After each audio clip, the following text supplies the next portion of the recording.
I wonder if I could do a Tim Robinson voice. What's up, listeners? Welcome to Predator versus Movies.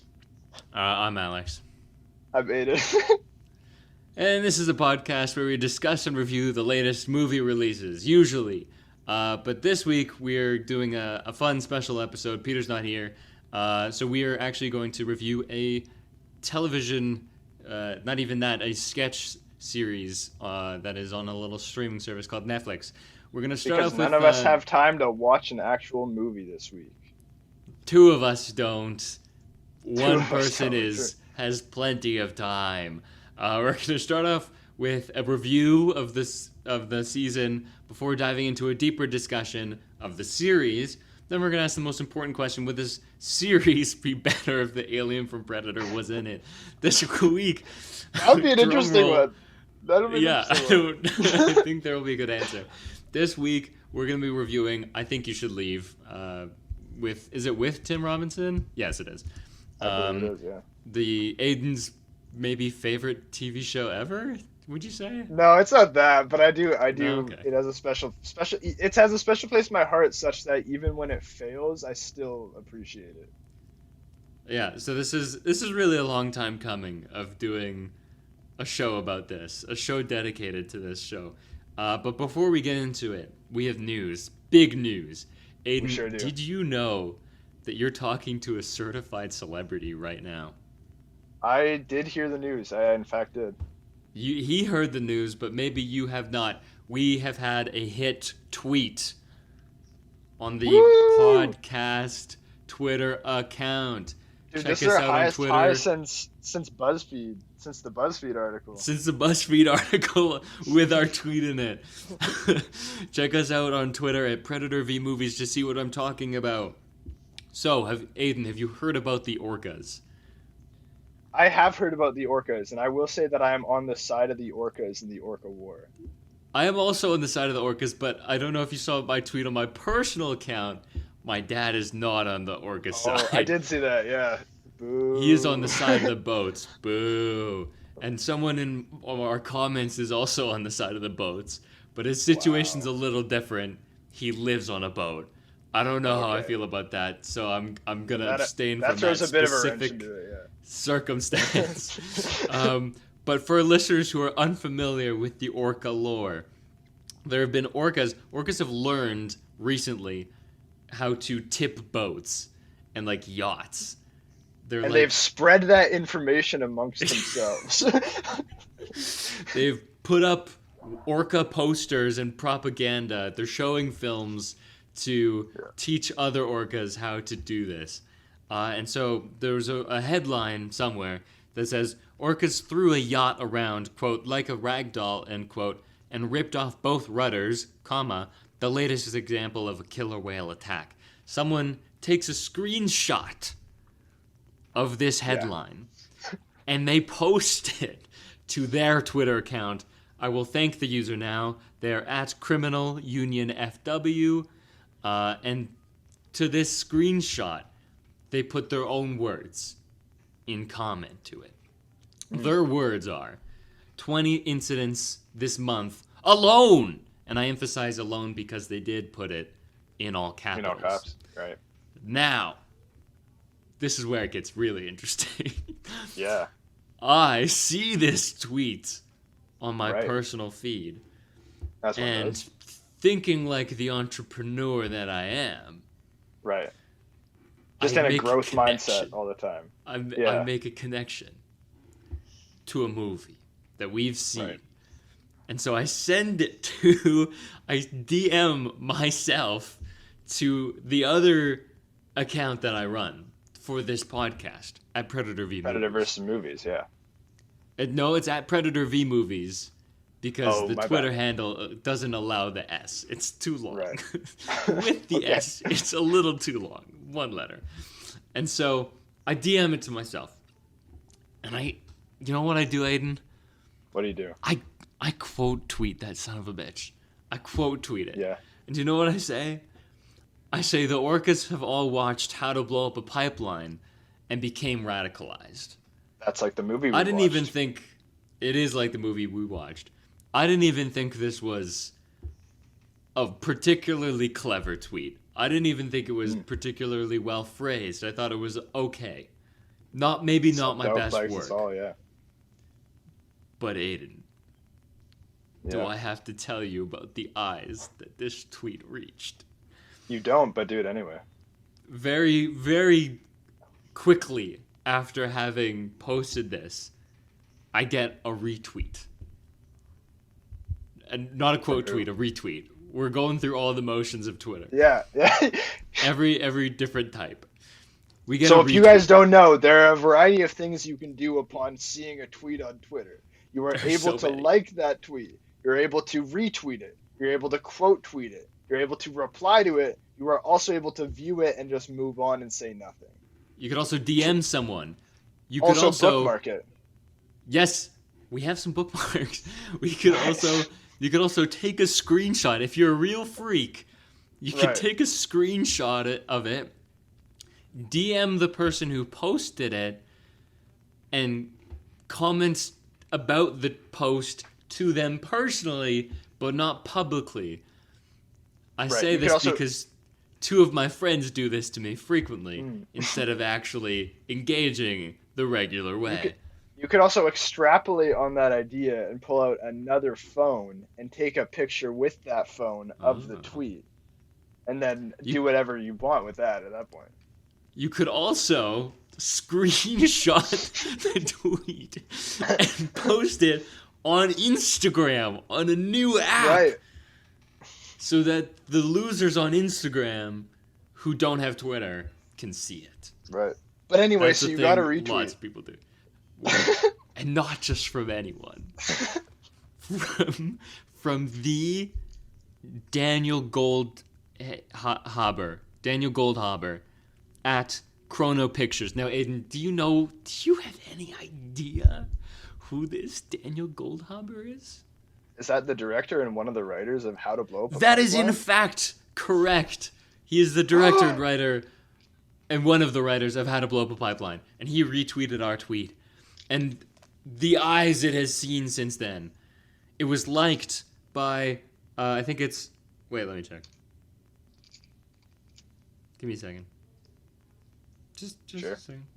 Sorry, I have to do a lot of scrolling through all of the likes. Yeah, because there's so many. It was liked by Ariella Bearer, who is another co-writer and the star of How to Blow Up a Pipeline. It was liked by her. I don't think she retweeted it, but that's okay. Good enough. Do you know how many followers she has? More than 1,000. 25.7 thousand. So, between this and the official Neon account retweeted and liked it as well, and we've had 19 retweets in the past 24 hours, 137 likes, holy, 2 bookmarks, and 2 comments, both from that one guy who lives on a sailboat. Sorry if you're listening to that sailboat guy. I'm still on Team Orca, but that's unfortunate for you. I hope you're okay. But skill issue. We've had a hit tweet. Listenership of this podcast has stayed mostly the same. I haven't seen any influx. But, I think it's maybe in future. I think it's safe for the folks at home to expect a little bit of an upgrade in terms of production quality. We're talking new mics, a whole studio, unrolling a video, probably like multiple channels, perhaps even a podcast network where we're like getting other people on and like propping up their podcasts.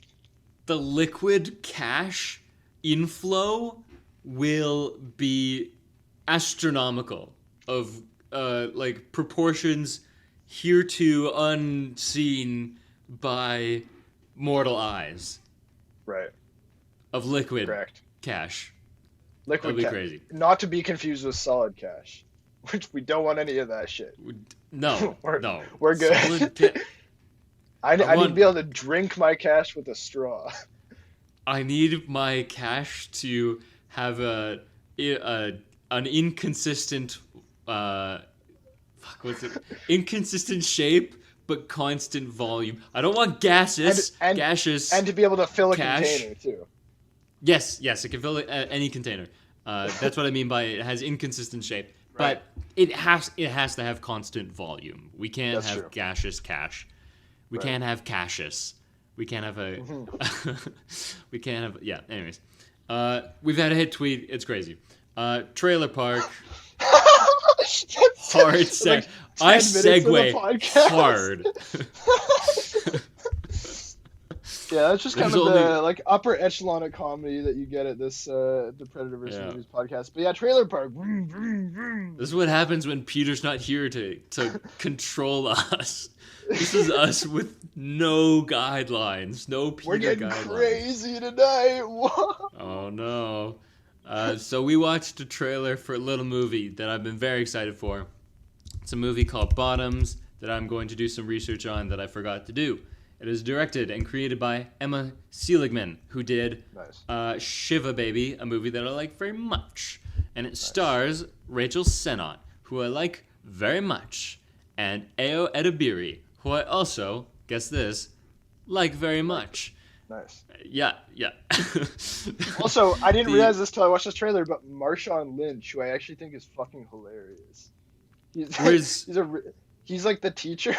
He was an Okay. NFL player, and I don't know if you ever watched the show Murderville with Will Arnett. I he was tried in that. watching it. It was pretty brutal. I couldn't sit through that. His episode of that is actually really funny. So I have a lot of faith in him. I think he's a funny guy. He looks funny in this movie, I will say. And so I've been highly anticipating this movie ever since I heard about it. It was described as queer Fight Club. Basically, the conceit is that these two girls, in order to get girls, I was trying to think of the word. In order to get girls, they create In order a to fight get club. those, Which is, what are they called? yeah. In order to get with girls, they start a fight club, but it's actually more of a self-defense club. And, hilarity, as it always does, ensues. And so, trailer finally comes out, and it looks great. I'm excited for it. And then it turns out that they're both Tyler Durden in the end. Have you not seen Fight Club? I've seen Fight Club. Okay. Just not a work on it. We're yeah. Did you see And there was in the end, they're both Yeah. the same person. Like Fight Club. Pew pew pew. Spoiler. It's like that thing that we can't talk about. Right. Yeah. Well, but we already did. Let's move on. We're trying to get this I'm trying to sit in the uncomfortable bad joke territory. Okay. There was, oh my god, there was another trailer, new trailer for Yorgos Lanthimos' movie, Poor Things. It's like the Frankenstein reimagining with Emma Stone and Willem Dafoe Ruffalo. and Mark Buffalo. Yep. Looks really good still. Has not Looks changed. cool. I'm still very I'm excited. excited. Yeah. I'm excited Got too. a little, looks like got a little more details. looks like it's gonna be a Frankenstein story, but with a twist. It's a girl. Uh-oh. Whoa! Woke cultures Yeah. come for For Frankenstein. Frankenstein. Oh man, here we Yeah. go again. That sucks. MCU. Yeah. Like She-Hulk. Were people Yeah. saying that? I've never heard that. You've never heard MCU? No, is this Dude. what people were saying? That's what they say. That's what they say. They say MCU because everyone's a woman now. Yep. Right. So Frankenstein, MCU. Nice. Well, it's also Yep. going to be in the Marvel Cinematic Universe, so that's Yeah. Yeah. Yorgos Lanthimos is going to join the MCU as on a his passion director. project. It's On not his a passion it's not a project. Marvel character. He's just inserting his own ideas into the MCU. We've done away with the idea of one for them, one for me. It's a combination of the two. Both. He's doing one for him, for them. Yeah. It's for both. Yeah. It's for everyone. It's a communist collaboration. Anyways, we are reviewing something today, Aidan. Sure. Can you tell us a little bit about what that is, using our good friend Wikipedia? I sure can. So the show is called, the official title at least is I Think You Should Leave with Tim Robinson. And you could say it's an American sketch comedy series created by Tim Robinson and Zach Kanan. You could also say such features as Akiva Schaffer being one of the main directors of the series. You might know him from The Lonely Island. But I can say even more. It is starring Tim Robinson as well as other guests. And I can also tell you that there are 3 seasons and that the number of episodes is 18. And that those episodes are divided evenly amongst the seasons, making it 6 per season. I can also tell you that, generally speaking, the running time is 6 to 18 minutes, and it is composed of a variety of sketches. I can also tell you that the other 2 members of The Lonely Island, Andy Samberg and Jorma Taccone, are also producers on the show. I don't know what else to tell. It's on Netflix. I don't know what else to tell you. It started in April 2019. I don't know what else to tell you. Good. I think second season came out 2021, and this one just came out at the end of May. I believe it was delayed due to COVID. I did hear something about that, but it still kind of hit evenly every 2 years. Thank you, Aidan, for that. We now, the 2 of us, I'm stalling, are going to play a little game. Oh, it's all set. Great. This game is called Predacritic. Usually we do this with movies. We'll see if it'll work for this TV show. It has in the past. There is a website on the internet called Metacritic. And they take in, gobble, gobble, gobble, the reviews from critics only of a movie or TV show. And they average it out of 100. If it gets 60 or above, it's green. If it's 80 or above, it's labeled must see. If it's 60 to like 45 or so, it's yellow. And if it's below that, it's red. We, the 2 of us, are going to guess where in that metric, why can I hear that not in my headphones? Where the show lands in that metric. Aidan, you are in fact going to guess first. Oh, shite. That's so strange. Why am I hearing that outside of my headphones? Oh, I see. Sorry. Continue. There's some shit going on Alex's end. Yeah, is this for the whole show or just a season? Good question. Let's do season 3 only. Season 3 only. Okay. Well, I will say, I think that there are perhaps some weaker episodes this season. Although, hey, I love the show, and like I said, no matter what, even when the show fails, I still appreciate it and I still like it. But I do think that maybe a little bit of weakness, but I think this is an overall well-liked show. And I would probably give it around an 82. 82. That would be my guess. This is tricky. I don't really know. It's hard to tell, though. TV's weird. TV's hard to gauge. Yeah. I agree. This is a well-produced show. It's a well-liked show. It's playing with the format of things. So I honestly don't know how critics are going to react to that. Are they going to pull away because it's not narrative, it's really just sketch comedy? Or are they going to appreciate it for what it is? I hope that it's the latter. I think that guess... it's not like it's the first sketch comedy show. So it's like they know how to take it. Yeah. So I'll take a bit of a risk here. I'll take a gamble. And I'm going to guess 83. Not much of a risky. Really playing with fate here. This is a show called I Think You Should. I guess there is no punishment though, because I give a synopsis. What do we have to recap? Recap every single episode. Is it even on Metacritic? Is now the next question. Error.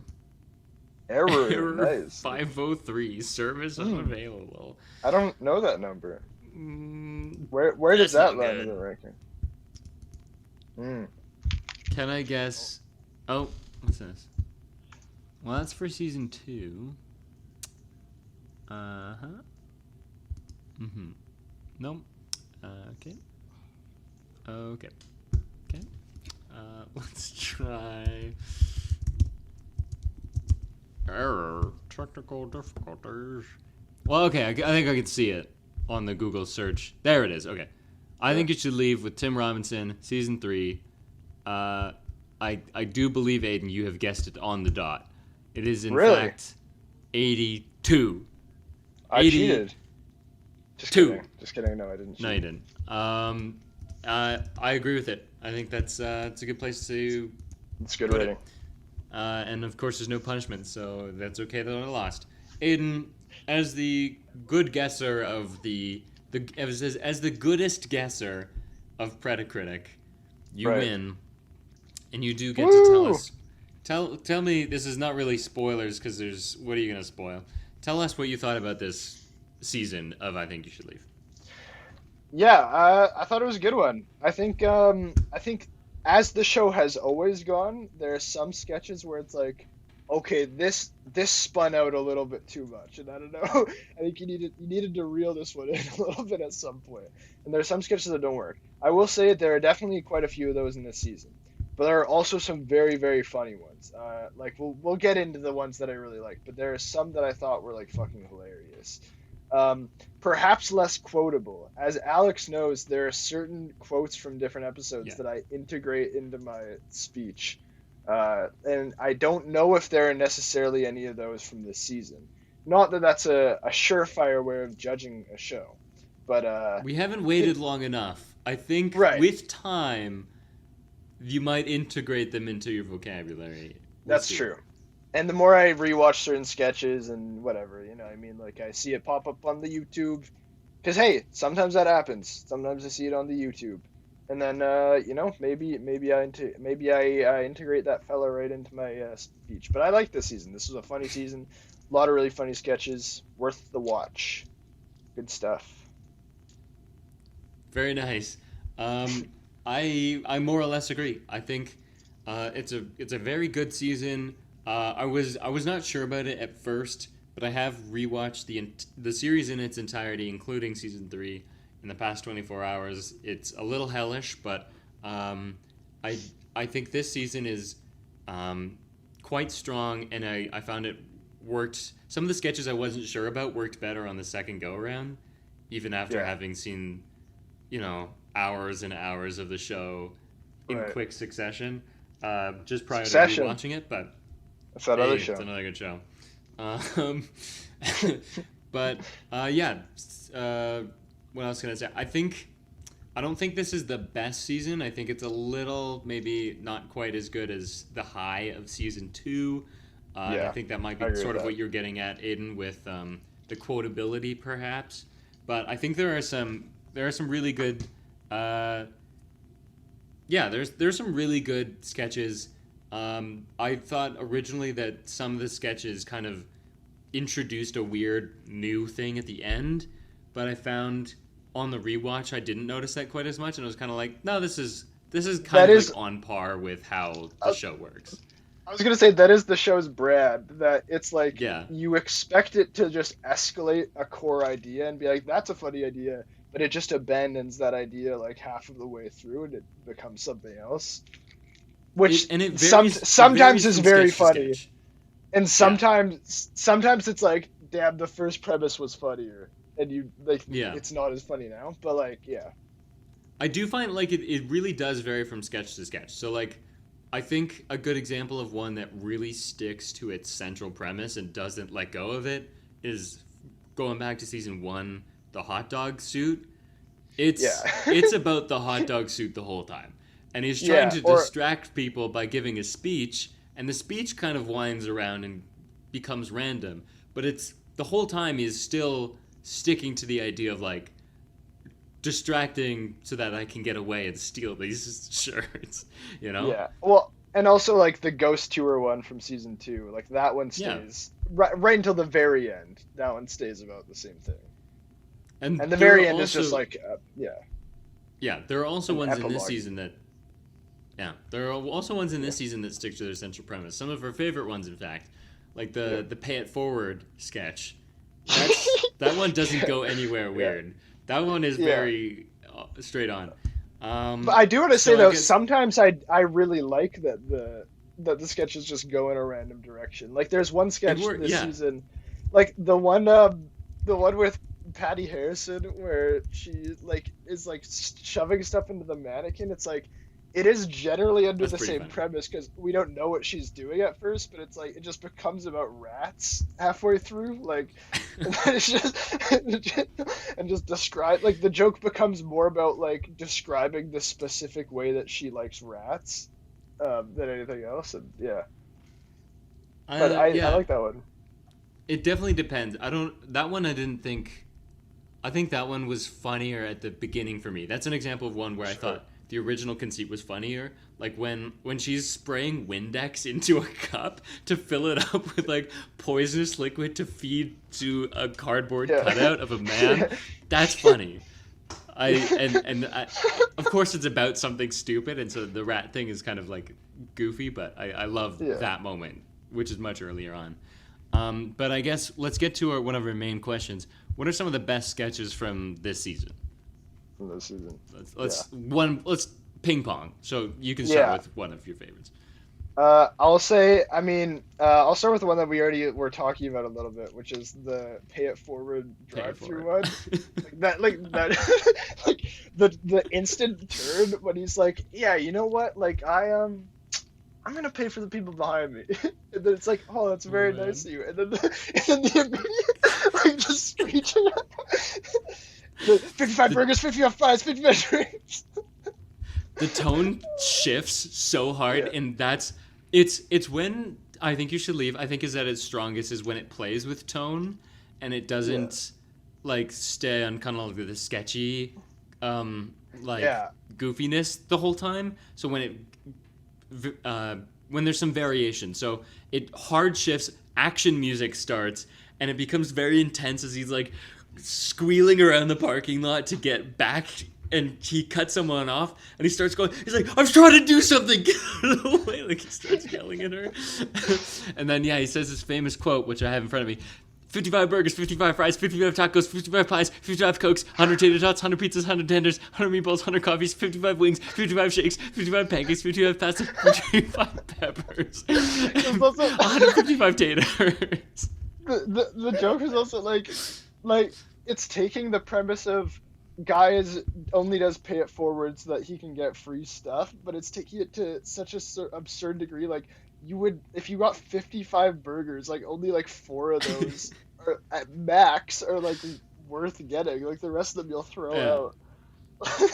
Oh man, and it's for me Also, it's 55 is such a specific number that adds to like the sing-songy nature of the line. yeah.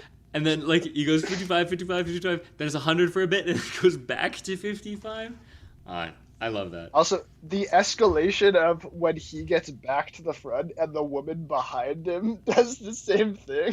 Like the woman reverses. It says the same thing. It's Like the that's a exact really same funny line. escalation. Yeah. Yeah, that's a great one. Let's see. What do you think? Yeah, I'm trying to pick of. Yeah, Okay, there's one that how is like about my favorite one that I'm forgetting that stuck out to me as like this one was my favorite, but I'm forgetting it now. okay. Um, I liked most of them, so it's hard to be like a favorite one. Oh, I know. I really like the one where it's the canned laughter, the recording on a film set, like the canned studio laughter Oh yeah, yeah, that's a funny. for a sitcom.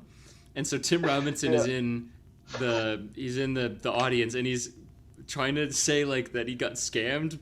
Instead of laughing, he's trying to get yeah. this like information out there that he's being scammed. When it's like, oh man, so he's describing what happens for so long, and the fact that people aren't getting mad at him, they're just like, oh okay, and they're just like Yeah, going along with yeah, it is a nice change. And then yeah, when they're like, okay, yeah, let's start the show, woo, and everyone's happy and they're okay with him, then he starts having like flashbacks to the event, and you see all the insane things he was describing. So funny, and like they add music to it too, and I just love that, like, you know exactly what's gonna happen, and it's still Yeah. so goofy. Like the limo thing, and they're trying to get more space in the limo, Yeah. or There's the also the bent watch and the springs yeah. flying into the date's face. There's something really funny about like describing things that are kind of hard to describe and like being specific about it. So it's like the plywood was propped up in such a way that it was over the ice cube but not all the way, so I could see a hand ducking under. Like when And you it had have a to Super Bowl describe ring. it, that's Yeah. Yeah. Also, I love the setup of that, which is that like when it's like yeah, so like you're on air and like the whole world can hear you, and he's like the whole world could hear me. Like that's a great line just to set up Yeah. like the premise. And I like that he also starts kind of like with something inane. Like he's just laughing a little bit delayed. So everyone goes haha, and he goes ha ha ha. Like, Yeah. like I can Like get my he's time to testing shine. the waters Ha-ha. first. Yeah. Yeah. Yeah. I also, something I love about the show is that they understand how funny background performers are. And Yeah. so, like, frequently they'll either in the edit, they'll kind of like point out a background performer, or they'll do something, interesting with them. Or I think a lot of the time Tim Robinson will like improv with a background performer, and so there's one of those in this, I think, where the woman he's sitting next to, at one point he just like the awkward thing about background performers is they can't talk. Like if Yeah. they start talking, then they have to get paid a different rate, so they And have I think to they be also get a quiet. SAG card. Oh, I think okay, there you go. Like if you say like one line, you get a SAG card. Yeah, I don't know. That could be wrong. Right. I don't know. Yeah, there's like there's rules, so you can't say words. Yeah. So they can only mouth things. And there's one part where he turns to the woman sitting next to him, who's very likely a background performer because she doesn't say any lines. He looks at her and he's like, "You're really nice," and like like she didn't say anything. She was just like pointing her out for no reason. I find that shit so funny, and they do that a lot in the show, I find. It's also like we'll get into this more later, but like I think this sketch is a play on one of the central premises of sketches in this show, which is that like a guy who's just trying to fit in, like that's what it is. Like at the core, where it's like a guy who has a really bizarre thing, and he just wants to fit. He just wants to be accepted and heard at the end of the day. And I think that most of the time it ends up like he's so overcorrective that it just doesn't work. Like he feels the need to over-explain and overcorrect and overreact that he can't fit in. But this is an interesting one where he does it and he is accepted. He's embraced by the crowd. At the end of it. Yeah, it's nice. Yeah. Okay, so Aiden, it's your turn. What is one of your favorite sketches? Yeah. So this one's short and sweet, but the one where it's the father of the bride at the wedding. Yeah, that's a good one. That would that would make me like cackle. Like specifically, I forget that actor's name. Is that Tim Meadows? Tim Meadows, yeah. That sounds right. He's Tim Meadows, everywhere. he was so so funny. It's like so like the setup is like he's at his daughter's wedding and they're like taking pictures, and the photographer's like, okay, now let's do a goofy one, and he like picks up a feather and he's like like he doesn't know what to do with it.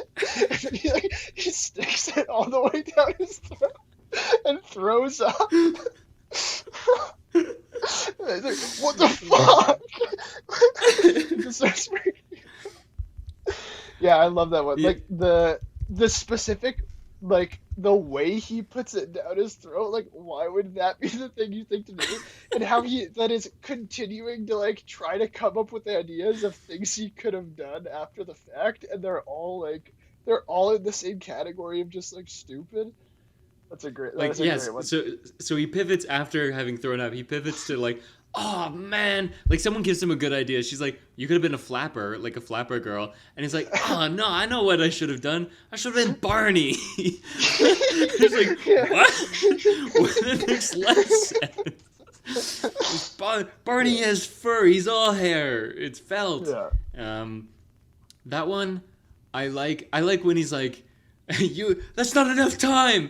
That's not enough time to think of something goofy. I only had 3 seconds. Because it's like it's taking something really relatable, like everyone has to take goofy photos, and you're like, I can't think of something goofy in 3 seconds, and it takes it to the extreme, and that's what I really like about the show is when it does stuff like that. Yeah.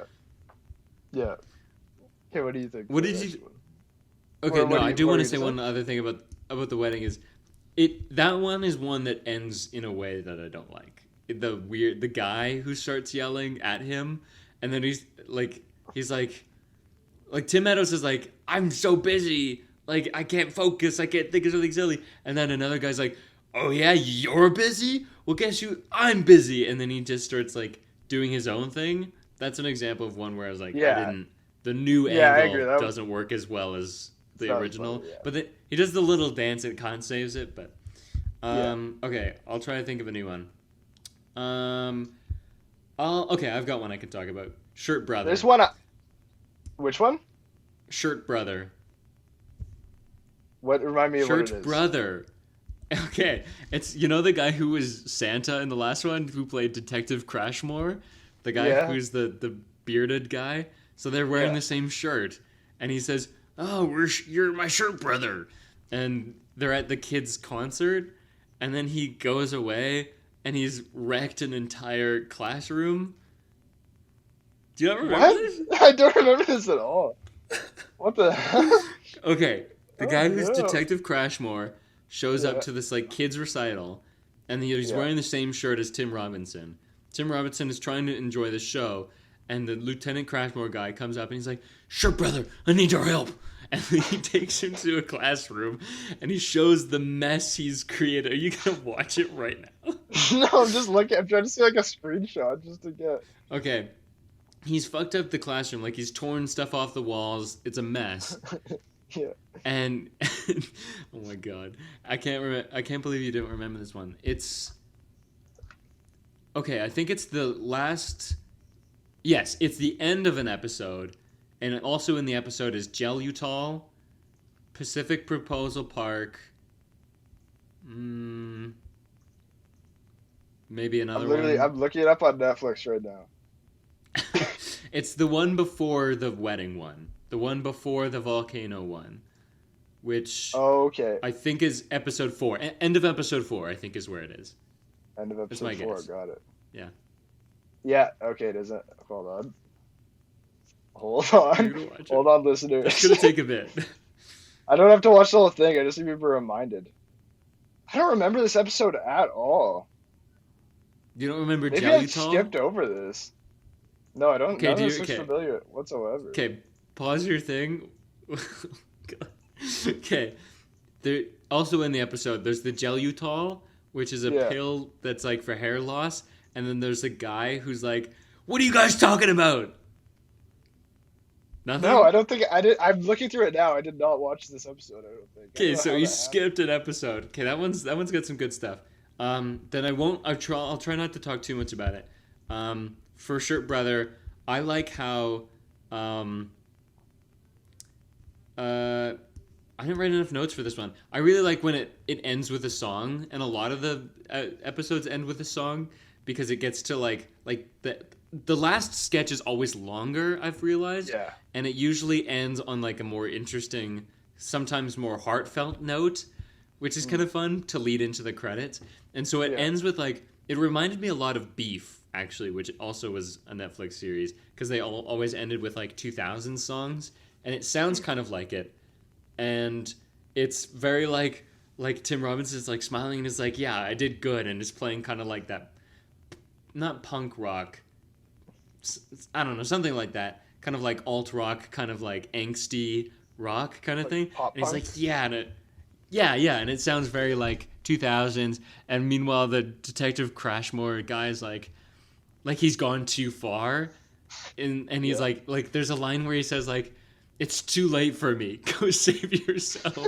And he's like running down the hallway in slow motion to like make it for the kid's final like rap moment. It's a fun one.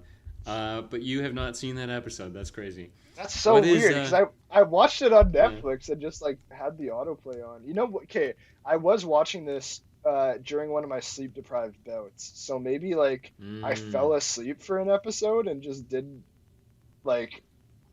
What the hell? Maybe.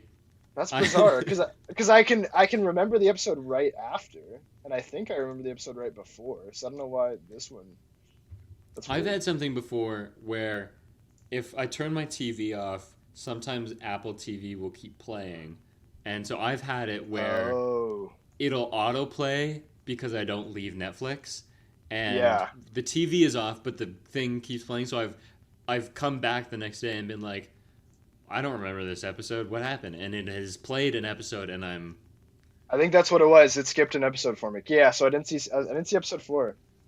that's crazy. But in skimming through episode 3, I was reminded of another one that I thought was funny, which is the Is it? silent performer one, which I think is That was like good. that's Yeah. a very funny premise. I don't have that much to say about that one other than like Forget what the guy says, but the guy who's outside in line with the wild eyes, who's like, "We're gonna fuck with you so bad." that's just a classic one of just Tim Robinson yelling done well, like where that's a big chunk of it is just Tim Robinson yelling, but and it's done really well. But So also, I do like but that that one a one, lot.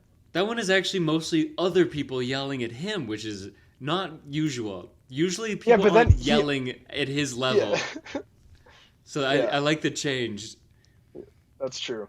That is true. Yeah, he's usually the most absurd person, and it is funny when like there's also another like very absurd like when it's not just absurd guy with normal people, but it's just a bunch of absurd people. That is an interesting change up.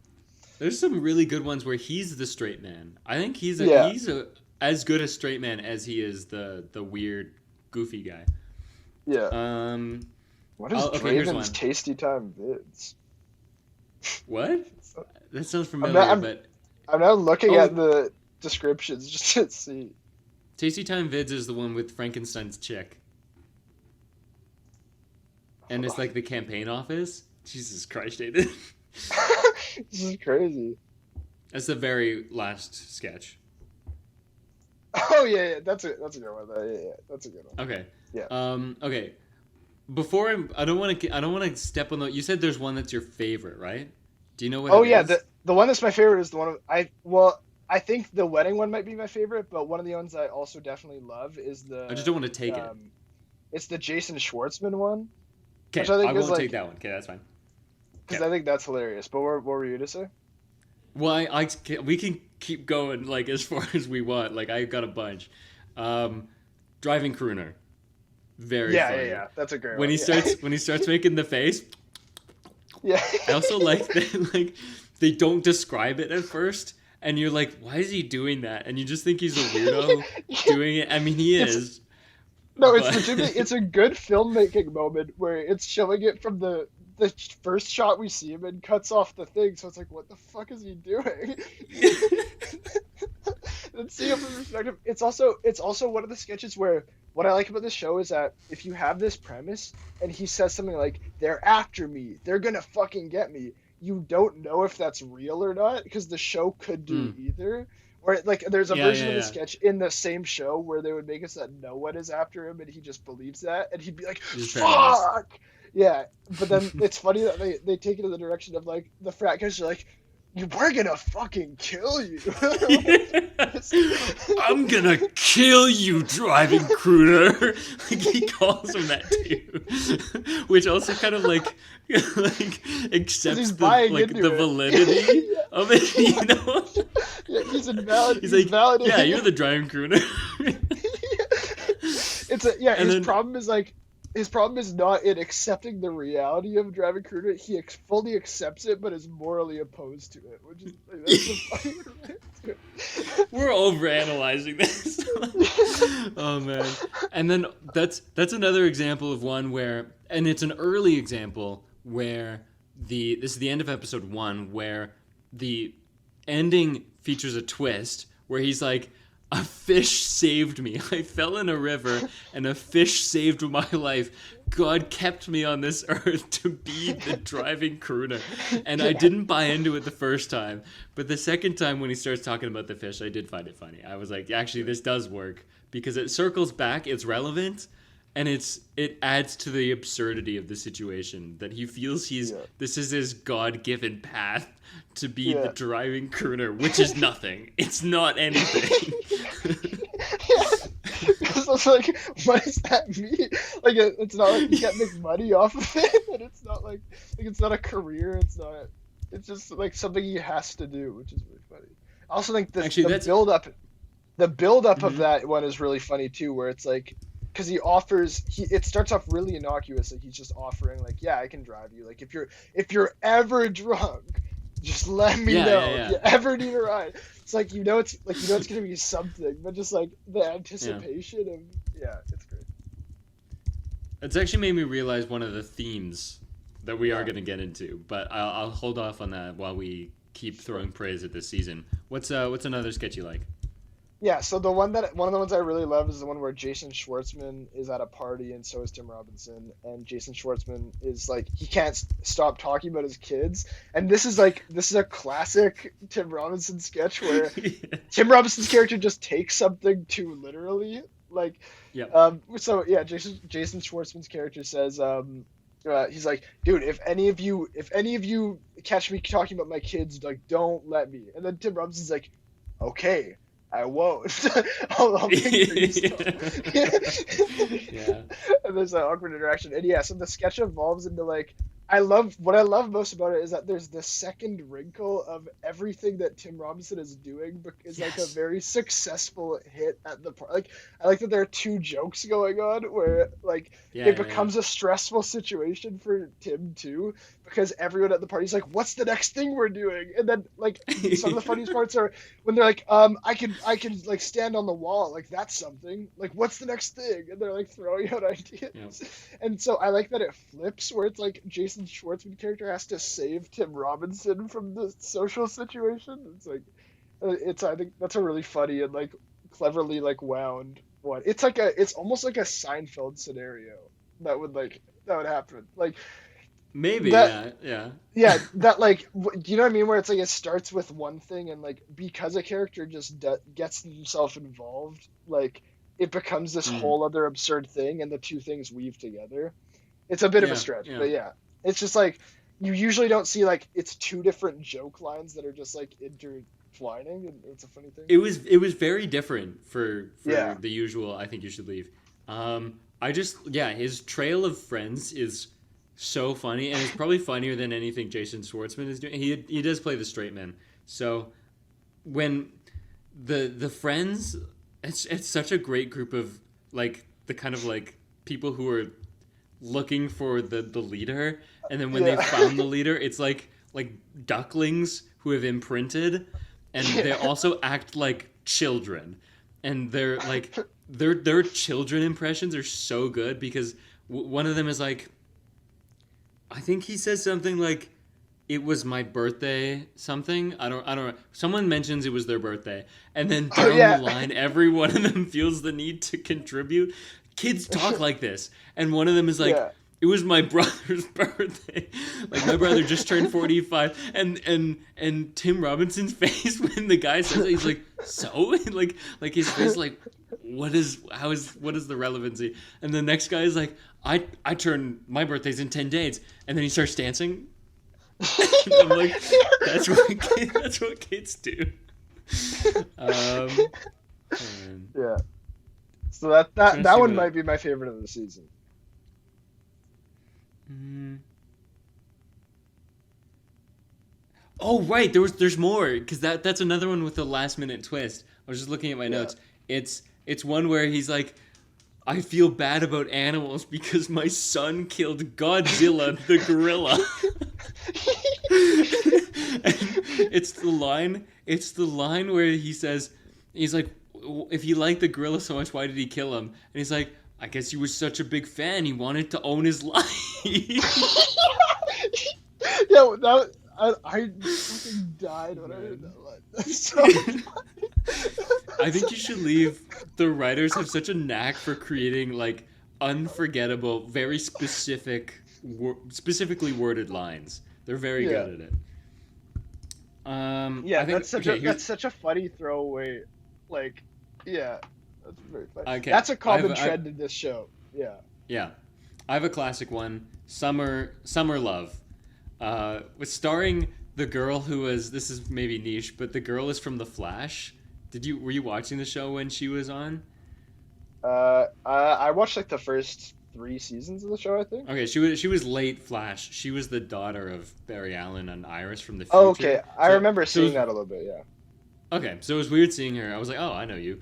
But anyways, Summer Love, and this is funnier than almost anything else in the sketch. But someone pointed out that in the description, the audio description of the show, they say it's 24 guys start at the competition, and when the Yeah. sketch starts, there are 12.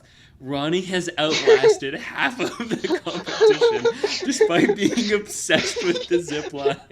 Also, the cutaway of we first see the zipline thing where they accuse him of like, you just want the zipline, and he's like, what? And then it cuts away to him doing it, and then when it cuts back, the second time it cuts back, it does it in like such a like more rapid way, and the cut Mhm. is fucking hilarious. I wish I could remember what the exact build up to it is, but just like the second time it cuts to him ziplining is so funny. Just I like have the a good power of cut. editing.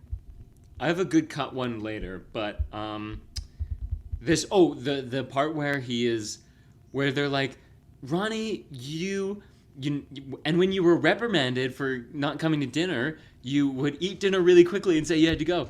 And there was a really great line, and I have to remember what it was. Um, oh yeah, okay. So she's like, you ate as fast as you could when you went to dinner, and so he's like scarfing food down his mouth, and the guy across from him is asking a genuine question. He's like, so how's your relationship with like Megan? Like, how's it going? Yeah. And he's like, good, and just leaves. He's like, good, and then stands up. The chair scrapes on the patio, which is like, that's such a great detail. Uh, I also like how it comes back in a later episode, like several episodes later. They do a remembering Ronnie little mini Yeah. sketch. Did you see this one, or was this in the one you missed? I might have missed this. It's a mini one where it's just a compilation of him using the zip line to like an electric guitar riff. It's Nice. it's very good. Oh, I And did there's miss like it. Yeah, I'm looking at the descriptions now. Yeah, it's in episode 4, and I missed it.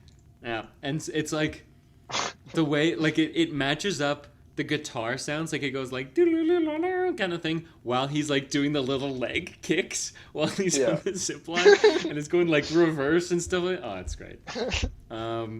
Do you have any other ones that you liked from this season?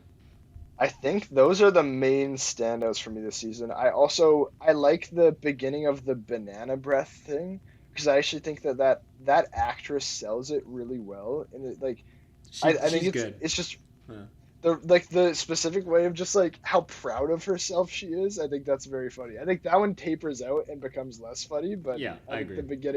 the beginning of that I think is very funny. And I think it's also the editing where you see her like replaying the event in her mind, and it's like all glowy and ethereal is Yeah. really funny. Yeah. I guess I have some like honorable mentions. The volcano one is one that I wanted to talk about actually.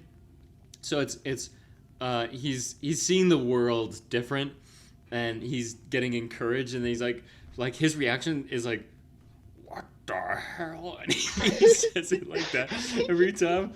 What the hell?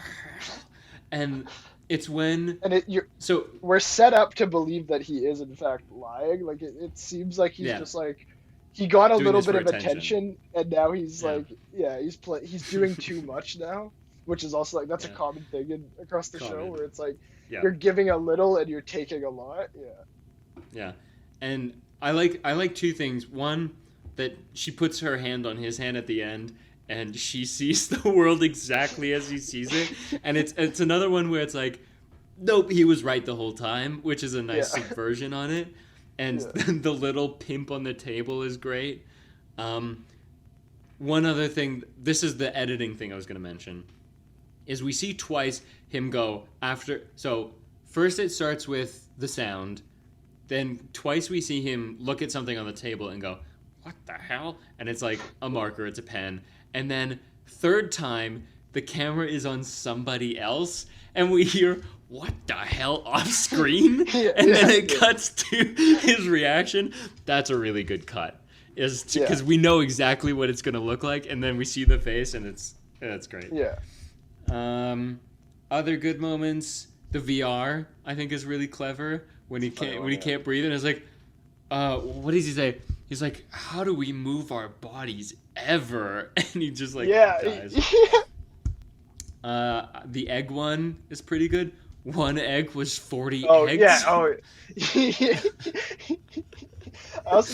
I love the beginning of that when like the guy's talking to him and he's like, yeah, and he's like just clicking like the cutaways to him on the computer, like clicking the egg. And that one's really like, I don't know about you, but like that harkens back for me to middle school and like all the internet games. Like I'm sure that was. One of them was literally called Egg Inc., and it was like a similar premise. Really? It was like, do you remember Cookie Clickers? I was thinking Cookie Clickers is the one that I thought this was. There was one called Egg Inc. that was essentially Cookie Clickers, but just with a more appealing interface, pretty much. And like you just like I forgot exactly what it was, but you just like had chickens, and you were getting. You feed eggs, like, this weird egg guy eggs, and like the amount of eggs don't correlate to the number of eggs. No, then you like buy that. some eggs. Yeah. Another good one is I just lost it. Is the pig one? Man, when the monster first showed up, like it actually. That was so funny. Was that? I couldn't tell. Was that stop motion or was that a real guy in a costume? I couldn't tell. It's like, and then this thing shows up. You don't want that thing here. I love the aesthetic of the thing. It looks like it's stop motion, even if it isn't. Because it looks like horrifying.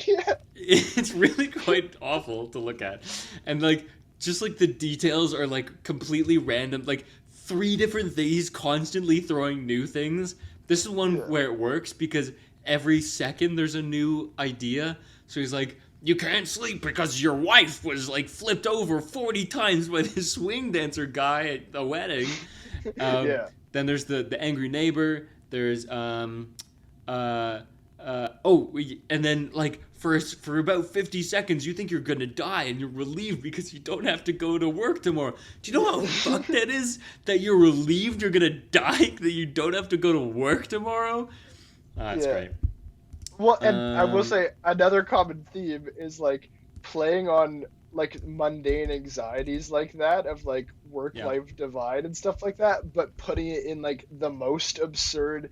It's putting it in such an absurd situation where it's not even clear that that's the point. Sometimes, like where it just feels like, which I think is great. Like it feels it's like because that's like a common source of comedy, but like to take it in that direction, I think is really fresh and fun. Yeah, absolutely. Last one I have is Heart Monitor. I really like Tim Heidecker. So seeing him, he's been in every one of the seasons. He always has one sketch. And when he's going around Haunted House Club and he's like tapping all the things to see if they're fake, the shape he makes with his hands when he's tapping on one thing is so funny. They're like, the fingers are bent back. It looks like Laura Dern's Grinch clap. Like it's this. Yeah. I'm showing Aidan. And he's like tapping on the things to see if it's fake. And the ending is so great. That's the one where it really sticks the landing. Where, guys, attention everyone, all clubs are closed. The deck at Club Aqua has collapsed. Is anyone okay? Kim Kardashian lost her head. And like, hard cut, the end. Yeah. That's great. So, new question. Who are some of your favorite guest stars that feature in the mythos of this show? I think like every time Patty Harrison is on it, like she's the one that sticks out in my head. Where like all of her sketches I think are very funny. Between the one this season to the like Dragon's Den or Shark Tank if you're nasty thing, where she's like, I got all my money from what is it? She's like hit by a car. From getting sewn into the Charlie Brown pants, the Charlie Brown balloon at the Macy's Thanksgiving Day Parade. It's like I don't like bald boys. I have so much fucking wine that my mouth is fucking purple. Like, and my pee is purple. I'm never gonna make any more money. It's simply just gonna go down until I die. Unless you change that. Like that's funny. And then also like one of my all-time favorite I think you should leave sketches is the tables one where she's like, oh no, my tables. She's just like freaking out about the thing. Yeah, But she's we can talk about that sketch more because that's one of my favorite ones. yeah, she's definitely a highlight. Like I said, Yeah. Tim Heidecker is nice to see, but that's mostly because I know him from the On Cinema at the Cinema sketch thing he does. Specifically, the season called The Trial. I recommended this one time. That's the show where it's usually like this, like they're talking about movies, but the whole thing is a farce where they're just actually like it's about the characters and they're doing fake reviews to reveal Okay, yeah. to build a world, right? And then season 7 is a like what looks like a legitimate trial where he is on trial Oh, I've for heard about this. having Yeah. killed people at this like Yeah. music festival, and then Yeah. like it's 100% serious. And Yeah. the judge is, I don't know if you remember this. He is in one of the sketches from season 1. He is Dr. Skull from the babies competition where the like it's 3 babies. Oh, He's yeah. the pediatrician. And so Oh, he plays okay. the judge in the he's so good as the judge. Anyways, that's neither here nor there. Tim Heidecker's great. Sam Richardson, constant highlight. He's always doing the talk show guy. He's Oh, the okay, baby yeah, yeah. guy. Pacific Park, Oh, yeah, which you yeah, yeah. missed. He's the buff, Little the Buff buff Boys. baby one. Yeah, little Yes. buff boys. Yeah, yeah. I think those are it's really him and Patty Harrison are the two for sure highlights, and then Tim Heidecker I threw in there. But was there any like really special guests that you liked from this one, like who From only did this one and season done? specifically, or just in general. I think the Andy Samberg one I think is funny enough. I think he does a good job. That on one's it. really good. Tim Meadows is good from this season. Yeah, Tim Meadows. We Yeah, Tim Meadows is already really, mentioned. really funny. Yeah. Fred Armisen in this season. I think Fred Armisen is super funny. I do like the sketch that he's in this season too. Though, like, just the cutaway of like when he starts punching the kid, and the setup of like setting it up as like he thinks that he's gonna convince the kids it's real. Like that. Yeah, that's a great Yeah. one. And he's really funny in that. So yeah, Fred Armisen as well. I really like, if we're talking generally, Steven Yeun's season 1, episode 1. Do you remember this one? The one with the small slice, the gift receipt. No. He is like the guy with the gift receipt in season 1, episode 1, the very end. Anyways, that's like a perfect pilot. Like I think every sketch of that one is so good. Yeah. For a season that's kind of like middling, but and I think like he plays the straight man in that one. He's really good. Next question is, what is your favorite season, or how would you rank the seasons? I feel like we're gonna mostly agree on this. Yeah, season 2 is my favorite one for sure. I Easy. don't know if I remember season 1 enough, not because it's bad or because it's forgettable, but just because it's just been so long since I've watched this one. And then there's also like recency bias with season 3, Yeah. so I don't really know. I mean, like the hot dog one is obviously a classic. That's from season 1. I'm Mhm. just looking at which ones are in season 1 at this point. I have a list of some of my favorites, so I can go through those. Sure. It starts off I don't know if it's the first one, but the Turbo Time one with the 2 exterminators who. You know what? I've dancing in never bed. liked that one as much as other people do. I find it pretty funny. The baby competition. I hope you That fucking one's funny. die. Do you remember the audience member who says, "Hope you fucking die" to like a baby? Yeah. That's funny. And when it starts doing the in memoriam for the and it's like, calm down, they were adults when they died, and then it's like Yeah. describing how they died: car crash, smashed by a drunk dump truck driver. Yeah. Is the one where they're in the music studio in season 1, where the guy starts talking about skeletons? Yes. Okay, The that is- bones are their that is money. That is perchance my favorite sketch in the entire show. I think like that one is hysterical. It's like the details in the song. I don't know if we want to talk about that in the next part, but like, yeah, I guess maybe just because of that sketch, I have to put season 1 as my number 2, and then season 3 because I love that one. To answer my own question, and then we can get into our favorite sketches of all time. I would say that I actually do think that season 3 is better. I think it's more consistently better, where season 1 has a lot of low points, despite having some very classic highs. And also, I think the filmmaking is definitely not as strong in the first one. I don't know if it was just what I was watching on, but I noticed the color correction was really off, and like the reds were too much. Like people's like skin tone, like the reds, like their lips were really red. I'm like, oh, this is gross. I don't like looking at it. So I think season 2 easily, undeniably the best. But yeah, let's talk about we can talk more about the bones out of their money sketch if you have something else to say about that. I love that sketch so much, and for a multitude of reasons. I like that like there's a good amount of setup. Like the joke doesn't come in that sketch for like a solid like minute. Yeah. Like and I think that's great. Like just building up the anticipation, and also like the little looks that Tim Robinson is giving.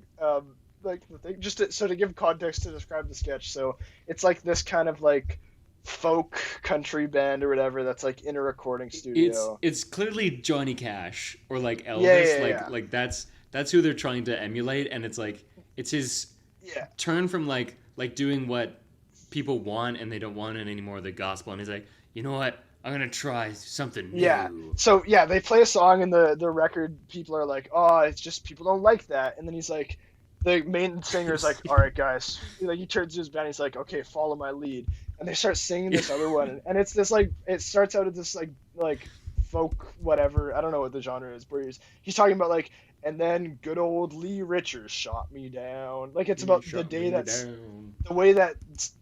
someone shot him, and Tim Robinson's character trying to improv along with this. He's like, and it's also the day that the skeletons came to life. The bones are their money. The worms are their dollars. It's like the specific details that he says about like, he's like, they come to pull your hair up but not out. Out, yes, yeah. And there's a moment where he says that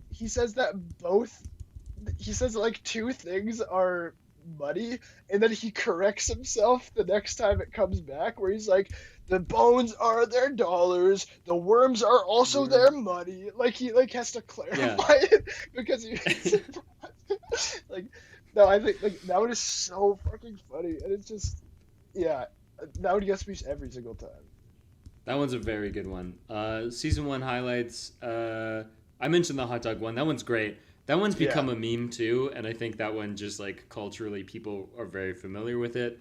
But like rewatching that one, still just as strong. Just like him being like, yeah, who did this? And then being like they're like, dude, you're dressed like a hot dog. And he goes, so is he. And it cuts to a guy wearing a suit that is like hot dog colors. And he looks and he's like, oh, fuck, I am. Like, he didn't realize his suit was like the hot dog colors. That's a really smart detail to add that I forgot about. So I thought that was really nice. Yeah. I'm trying to think of one of the other great ones. This one. We were saying the Andy Samberg one is funny when it's like Chunky, the mascot that keeps going up fucking with them. Yeah, that's a great one. It's you have to figure out what Chunky does before you come out. It's like breaking the guy's laptop. Andy Samberg's great as the straight guy in that one, where he's like, come on, man, stop. Don't swear. You can't move. You can't move your mouth. I don't know, something like that. Yeah, that's a funny one. What else? I'm trying to think of what other ones are great from season 1. This is also the season with the old guy in the Ford focus group, who's like, the steering wheel should not fly off, and he's like the Italian guy. He was an Ant-Man. Yeah. He didn't come back. Crazy. The steering wheel should not have come off. Yeah. He's like, aha, now I am the most popular. Like he's in such a competition with this other guy. And it works. Like he's right. Like he like he wins. It's funny. And he's like flipping the water bottle too. That's a time capsule, if anything. Yeah. Last one I would say from this one is from season 1 at least is the eating the receipt one. So do you really not remember this? I don't remember this at all. Okay, I'll describe it to you. So it's a birthday party. It's Stephen Ewan's birthday, and he's getting I think Stephen gifts. Yun. You keep saying Yun. I think it's Yun. Well, because I don't know what it is, and you keep correcting me. Yun? I think it's Yun. Yun? Yun? Okay. So Yeah. Stephen Yun, it's his birthday, and Tim Robinson like gives him a gift, and he's like, "Oh, thanks, man," and he's like, "Yeah, he liked it," and he's like, "So like, if you liked it so much, can I get the gift receipt back?" And he's like, "Sure, yeah, sure, I guess." Yeah, that Well, sounds okay, familiar. and Yeah. he's like, "Okay, well, if you like it so much, like, you wouldn't mind if I ate it, right?" He's like, "Yeah, sure, man. Go ahead. You can eat the receipt." And he eats it. Then he gets sick, and he's like, "Oh, did you not? Did you? I think you had some. What did? He says, I think you got some mud pie on the receipt because you didn't use a big enough slice." I love Yeah. this is one where the word choice is so specific that it sells it. So he says mud pie. He never says like poop or like shit. He always says mud pie. So mud pie, he says a slice of toilet paper, which is just something that I think is so funny. Instead of a piece of toilet paper, it's a slice of. So you didn't use a big enough slice. And I love he uses the word qualms, which is just so great. He's like, then you wouldn't have any qualms if I ate it, would you?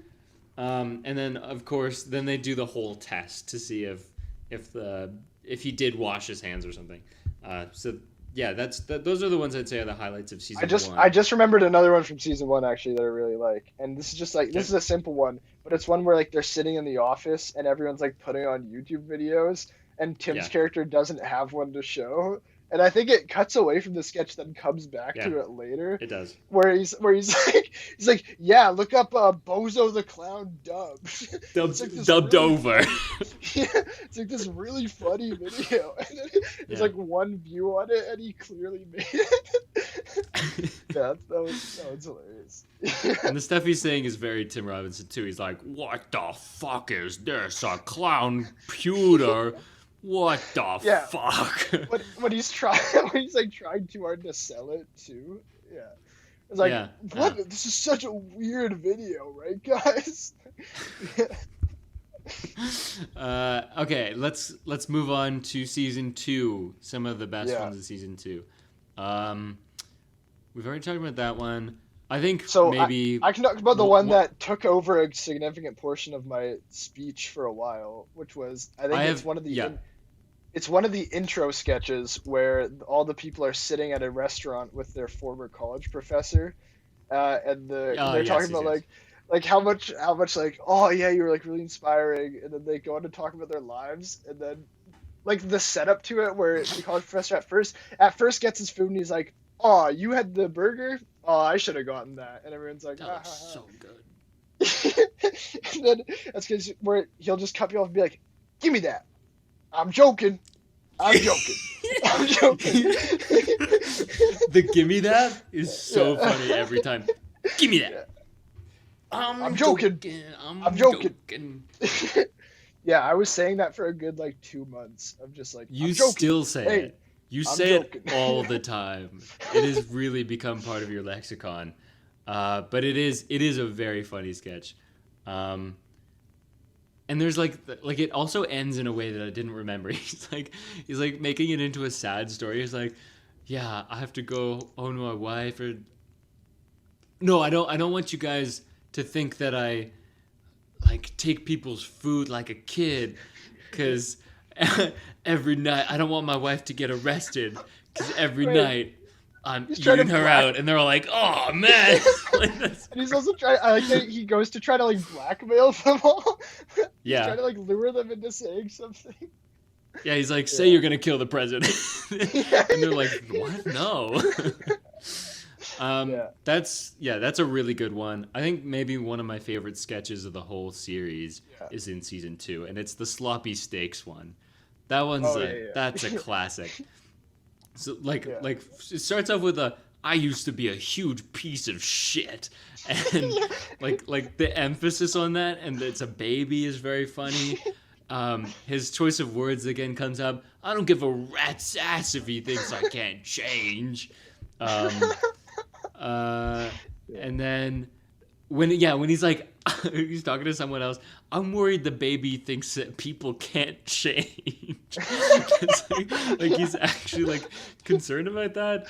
And then you do it's another sketch that is the end of an episode, and it ends with like a more serious moment. Music starts playing, and it's like one of those like Kanye West auto-tune interludes, like Sure. like the weird kind of sounds. Yeah. And then he's like we see what the sloppy steaks are. Again, a sketch where something is set up, we're told about it, and then we see it, and it's just as funny as you could have imagined, if not more.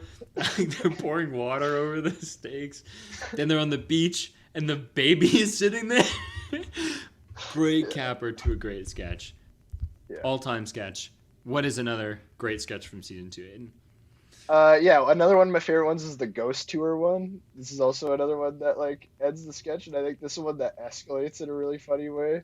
Where he's it's another one where it's like an innocuous thing that Tim's character just took too seriously and like too literally and like didn't know the bounds of it.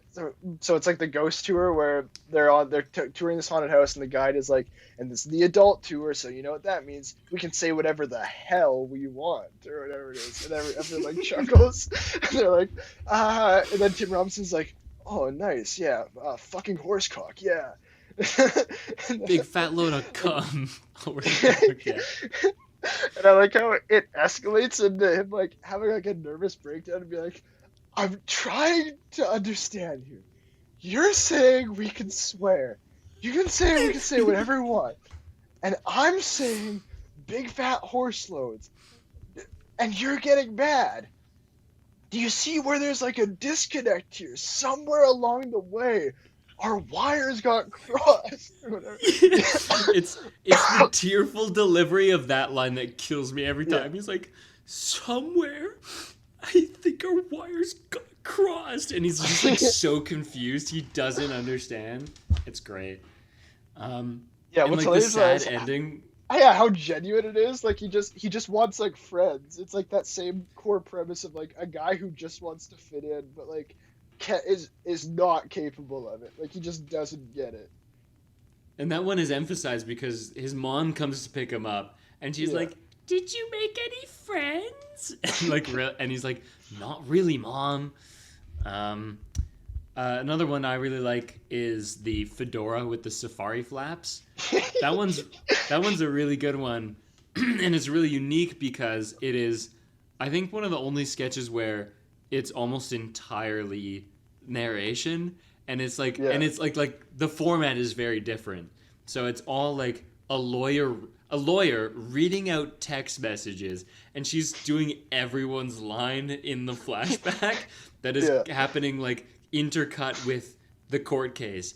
And so we see like she's reading out typing and also like doing them, like people are moving their mouths. It's so funny. And the safari flaps thing is, the reveal of that is great. Like we see her reading the thing, and then it rack focuses to him in the background, like sitting in the audience of the court, and he goes, "What the hell?" Like he didn't know he was gonna get called out like this. It's also it's really funny. Doesn't he like he does something with like dice, right? Where he like drops it and tries to like pin it on someone else or whatever. Yeah, they add a new wrinkle where it's like, oh yeah, did you see he's got dice in his pocket? And then he takes the dice very subtly out of his pocket in the courtroom and puts them on the floor. He tries to like kick him over to his neighbor, and the neighbor's like fighting him over the dice. Oh, that's great. Yeah. Do you have any other favorites of a good old season 2? I certainly do. I mean, well, there's the tables one where it's the driver's ed instructional video. Where it cuts to, that one has one of my favorite lines where near the end of the show where it's like when she gets into a car accident with the guy, and it's like clearly like the fact that it's like a shitty home video thing that helps, and that it's like a guy who's purposely not acting well, and he's like, "This is the worst day of my fucking life." No. He says, "This is the angriest I've ever been." Yeah. Yeah, that's so funny.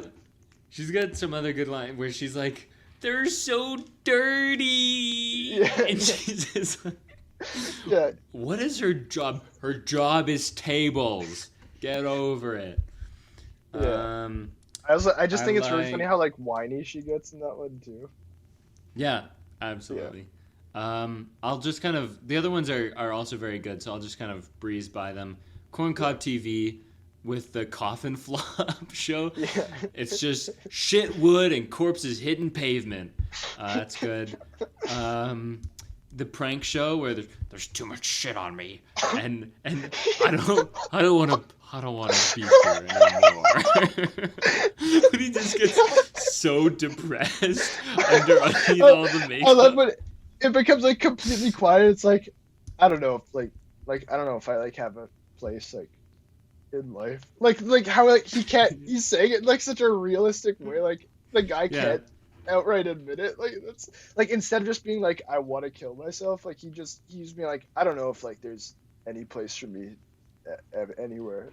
I don't want to be here anymore. And the guy, the guy's like, "Okay, like, should we keep doing the show?" And then I forget how it ends, but there's like a twist at the end where he's like, "I don't know, like maybe we should keep doing it." And the guy's like, just gets so frustrated. Yeah. This is also the one with Little Buff Boys and Yeah. with Troll Boy. What a crop! What a crop! Yeah. Dan Flashes. The Oh, patterns are so complicated. yeah. Also, I love the one where it's the guy who's like it's like a boys' night out, and then he like in an attempt to fit in, he's like, "Yeah, that's like my wife," and then he like steps away and he's like, and he like goes through a flashback of like how supportive and like great his relationship with his wife is, and he's just like, It's "I Paul didn't Walter mean that. Hauser too. I didn't mean that, guys. I love my wife."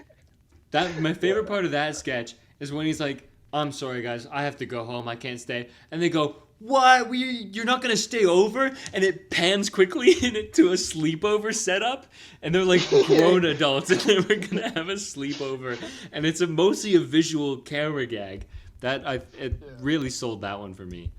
I also like Bob Odenkirk has a good guest role in that one where he's Oh, like really? I'm not as big trying a to fan of like that one. I just really like Bob Odenkirk, and Yeah. it gets really sad about his character. Unlike Yeah. usually it's sad about Tim Robinson's character, and yeah, he's just like picking up on the specific things like, I have a wife, and she was from a poster, and she has to marry me, and like yeah, it just goes crazy. Yeah. I guess I'd also be remiss if I didn't mention the hot dog sleeve. I was trying to eat the hot dog out of the Yeah. sleeve. Yeah. You can't skip lunch. You can't do it. So Can't skip Aiden, you lunch. had. Oh, sorry. Is there any other sketches you No. want to? Okay. Yeah, I'm just looking through because I feel like there are definitely more that I like. I like the credit card roulette one where he like immediately I gets picked and then he freaks the fuck out. I hate that one only because it's too real, and I'm like that one where he's just like, I'm not paying it, and I'm like, that's like it's too awkward that I'm like I have to remove myself from this situation. Me myself watching this. I think that was so funny. like how quickly he turns. Yeah. No, I love It's that one. immediate. Like he's like, I'm Yeah. not paying it, and his Yeah. face drops. Yeah. It does. Really. I'm all out. So if you have any other ones, I'll hear them. No, those are the main ones that I really love. Okay. So you had a proposition. You wanted to do an analysis of this sketch show, 3 seasons in. You want to ask you propose a question. Yeah. Well, that makes it sound like it's more academic than it is. We've already been doing it a little bit of just like Yeah. common themes, like just like what are like so for Yeah. example, like it's often a guy who in attempt to fit in like is given an inch and then he takes something too literally and overdoes it and like the repercussions of that. And so it's like Yeah. like building on like the premise of the joke, the underlying theme is just like trying to fit in and like dealing with like social interactions but taking that to an absurd space. And so I was just wondering like what are other common themes and what are also like because I feel like there are a few archetypes for like what these things are, like what kind of sketches we see. And yeah, I was wondering if you had any ideas about that. I'll jump in off of that one. So, guys who's trying to fit in, and kind of like related is what I call the danger of encouragement. And there's one Yeah, sketch, I forget which one it is in season 3, but they literally say it out loud like, well, you shouldn't. I think maybe it's the yeah, volcano one where it's like it is where she's volcano like one. where she's like, don't encourage him, like you're only going to make this worse.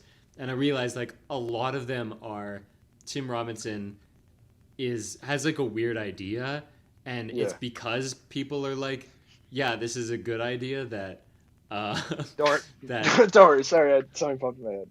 Sorry. okay, and it's only because people for just a moment are like, yeah, that's kind of funny, like they acknowledge him, that he then Yeah, continues doing it. yeah, yeah. No, I Yeah. bet. Yeah, that's a common staple. I think that was hilarious. Yeah, and I do like the variations on like who embraces him and who doesn't. Mhm. Like guy who, if you even broaden it just to like guy who does a weird thing or is put in a weird position, like the one where they're on a date and the guy's getting roasted by It's at the like bar by at the with the bar. dog ears. Yeah, Yeah. yeah. And like I like how in that one it's like you would expect the date to not be on his side considering how he's reacting, but I like how the date's like, yeah, no, that is fucked up. Like the date's on his side. We didn't Yeah. mention that one earlier, but the twist at the end is very funny, where he's like, "Yeah, I thought it'd be cool to have two girlfriends," and it's like all the sincerity is gone from like the Yeah, rest of it. yeah, You're like, "What? He wanted two girlfriends?" It kind of yeah. plays different in our in our society now, where two girlfriends is like means something a little bit different than it might have 10 years ago. Like with the Mm, idea of like polyamory and like sure. non-monogamous relationships, but No, that's neither here yeah, nor but there. it's clearly like he's like pulling it out. Like it's not the Yeah, yeah, right it time wasn't to up broach front. that. Yeah, yeah, Yeah. yeah, Um, Another one I noticed is this is very obvious, but breaking down kind of like social etiquette, which is yeah. it's what I like about Curb Your Enthusiasm so much. It's And taking what Seinfeld, is I like think too. yes, and Seinfeld does it Seinfeld. too. Yeah. It's taking what is like a generally like accepted social thing and putting it on its head. So from season 1, the eating of the gift receipt is like the Yeah. gift receipt is a weird thing. Like it's like here's a gift, but maybe you don't like it. I don't know. And then it's like, well, if you like it so much, and then how far can we push that? Yeah. Um, there's one I didn't mention, but like the no, that's not a good one. Let me see what else. Social etiquette. Um, can you think I of one? think I'm trying to look. well, yeah, I think like Pay some it of them are forward. also it's like playing on like common this again the idea of like playing on common anxieties but like Hmm. taking them to such like an absurd degree and like almost like if it's like you could take it to like a natural place like yeah this is an anxiety about like work and like work life and like a natural place would be like a sketch about like the boss breaks into your house or something. I don't know, like something that is more streamlined, but taking it like a sharp right turn on that almost distracts from the underlying thing. Like with the pig monster in this one, there's also like in season 3 as well with the VR one. It's like the anxiety about like VR and like it's also an Hmm. anxiety of like what is the human like because it's like are we embodied creatures or do we exist in the mind like that's part of the underlying joke, but it takes it in such Yeah. like what? Like, yeah, um, yeah.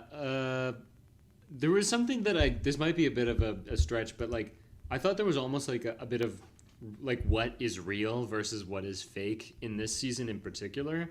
So like the sure. volcano stuff is all fake stuff. Um, I know you didn't see it, but Gelutol is fake. Um, the cardboard cutout of a person is not real.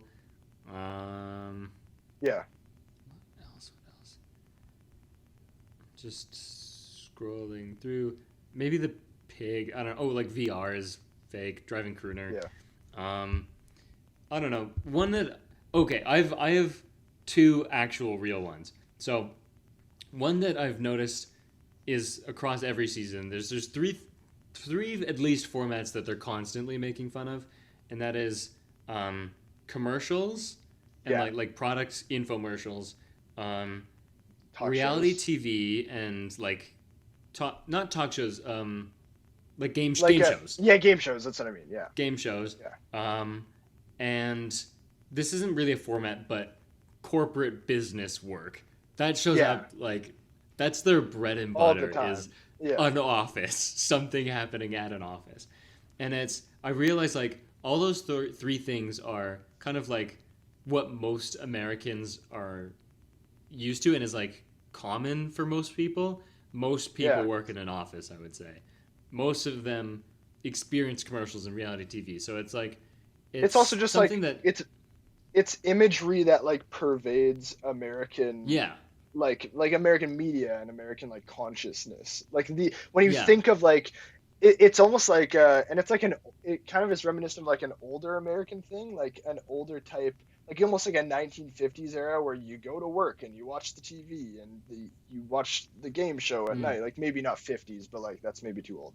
But like and so that's what I think is, and then I think that ties into like the songs that are in the interludes in the episode where it's like these old kind of, and it's like this retro kind of these retro title sequences. So it's almost like taking these really ingrained parts of American imagery and like putting them in like and matching them with modern day like absurdism. And I think that that's really fun. And maybe also to add on to that is this like 50s American idealist like picture. A lot of that has to do with social etiquette and abiding by like social rules. And maybe that's kind of like that's where the anxieties stem from, is like the repression of weird behaviors. And I guess, well, God, 70 years later, in what I see it as like this is very late capitalist America, where especially infomercials and game shows feel very like this is what America now looks like with technology. Yeah. But it's like how in the last 70 years, like what America kind of represents and what is the imagery of America, like you said. I think also kind of tying into that of like American imagery is a lot, especially in this season, a lot of the jokes are old stuff, like 1930s jokes. There's at least three sketches that the old crooner. Old crooner, the Charlie Chaplin obsessed guy who does the silent shows, and the guy who sings dirty songs. Those are like from the 30s. That's weird. It's a certain thing of like guy who can't cope with like modern day is like a common thing, and is like and is not able to move on. I think like that's another. So thing. He's latching on to the past, to the American past, because he doesn't see a way forward or can't live in this weird capitalist world. We're really made that his overanalyzing this silly show. It's a sketch show.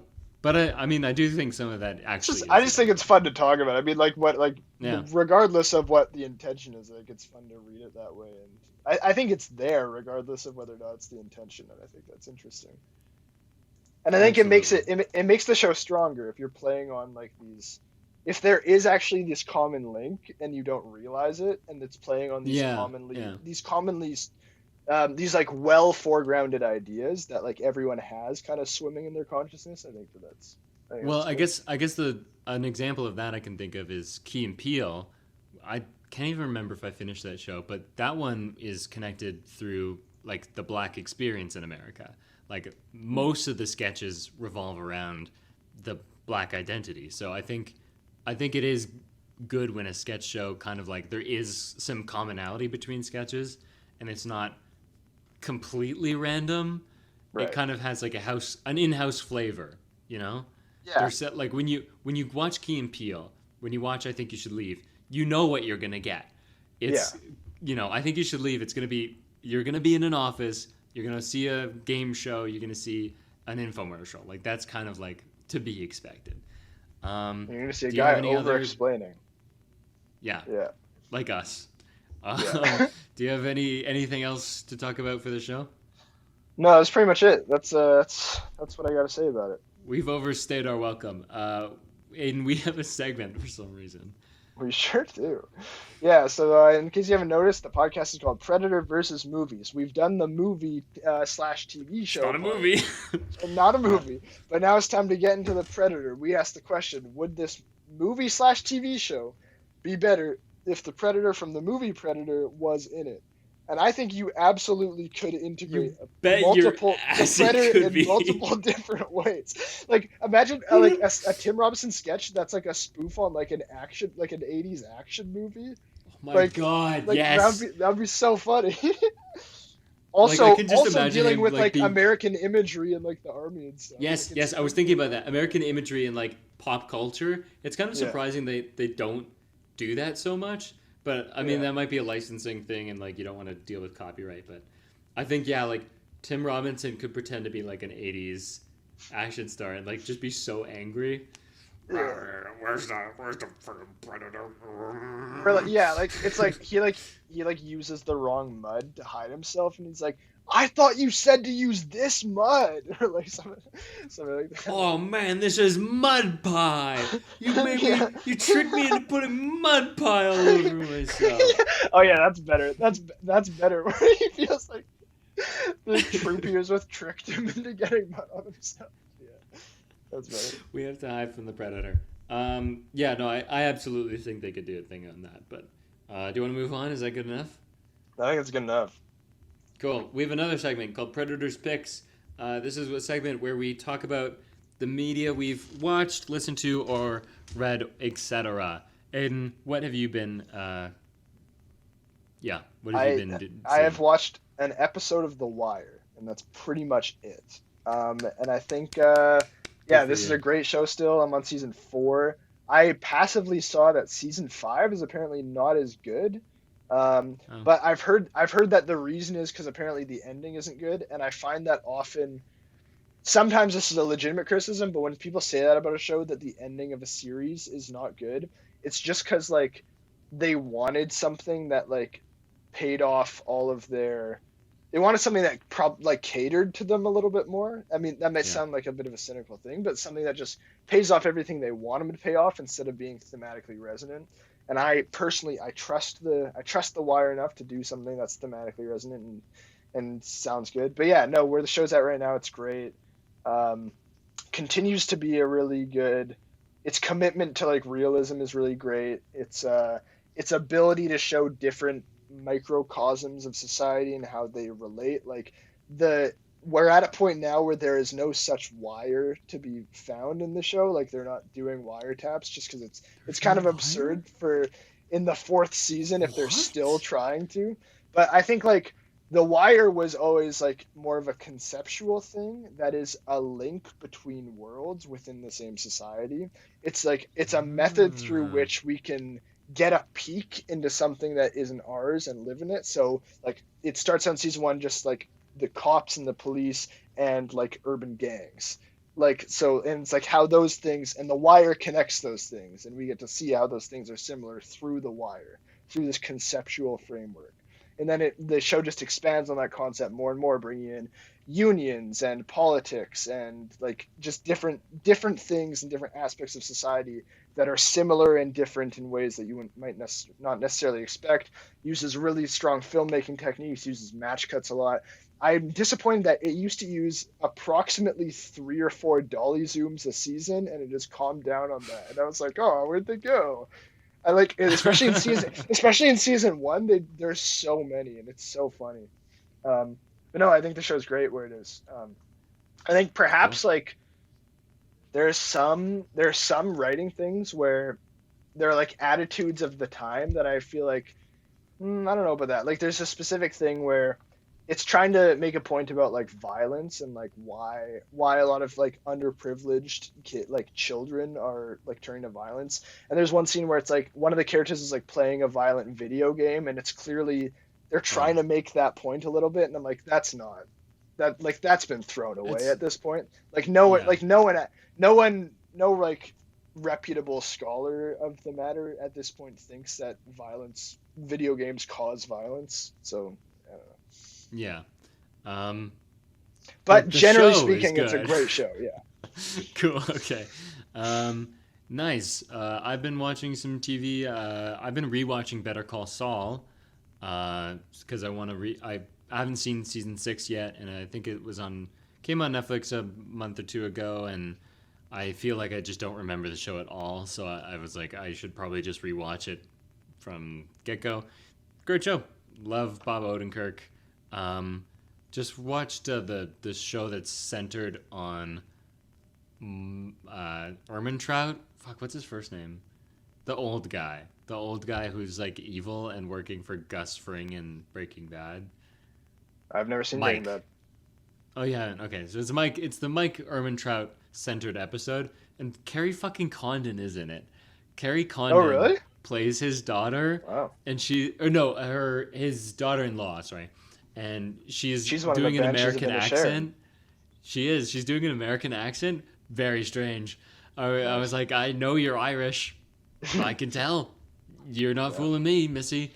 And I was like, every line reading she had, I was imagining in her regular accent. It was very odd.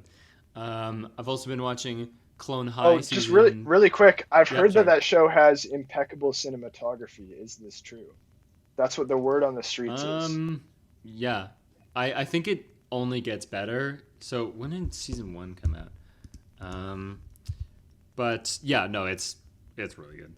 Nice.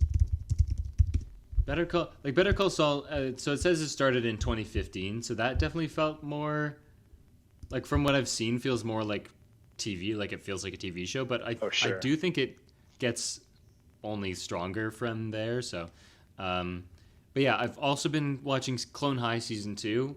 Came back after like 20-year hiatus. They always kind of hoped for a season 2, but there was a problem where there were hunger strikes because in India, like in real life, there were hunger strikes because of the portrayal of Gandhi in the show. Gandhi is like an idiot in the show, and yeah, he's like the comic relief for Abe Lincoln, and they were so upset with that they did hunger strikes. So that's why the show got canceled, and they had it was funny. The show ends where all the clones get frozen, so like it's a perfect kind of like then they can just be unfrozen when we get the show back on track. And then they have to explain why Gandhi isn't there anymore, and they just show him still in the freezer frozen. Like they just didn't unfreeze him. And they have to include some new characters, which like I get it. And it feels a bit like that kind of thing where like a show has stopped after a long time and they're doing a new thing and they have to shoehorn in new characters, and it feels a little strange. I think they're doing a great job of it, though. I think this is one of the best examples of that I've seen. And yeah, it still feels like Clone High, and I really do like that series. I've seen 2 movies, both of them staples of my childhood that I did not like quite as much as I had held them in my esteem. First was Mission Impossible. Very corny, although Aidan has counter-argument. And that's part of it. That's part of the enjoyment. The Dutch angles, the craziness, that's what you want. Man, there's some really good stuff in there. The Langley heist, obviously very famous. It's very funny though to watch the corny version, having the other one so fresh in my brain, where it's like very serious, very action heavy. Well, that's what I love about the franchise is how much it's changed. Like each movie feels fresh, has its own thing. 5 and 6 are kind of similar, but like other than that, like I like that.